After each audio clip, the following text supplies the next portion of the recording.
everyone, Celine Laflamme here with Royal Distributing. We just got in the new Joe Rocket Hardcore Canadian 22S Snowmobile helmet. I'd like to do a quick unboxing with you and give you a first look.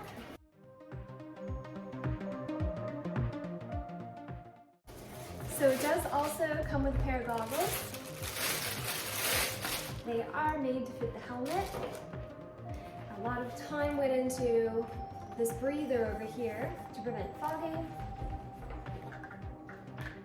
It is a snowmobile helmet, but can certainly be used for ATVing, UTVing, dirt biking, whatever you prefer.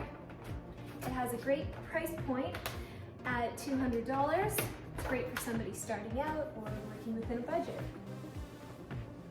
Well, thanks so much for watching. Be sure to give us a like, subscribe, let us know what you want to see more of.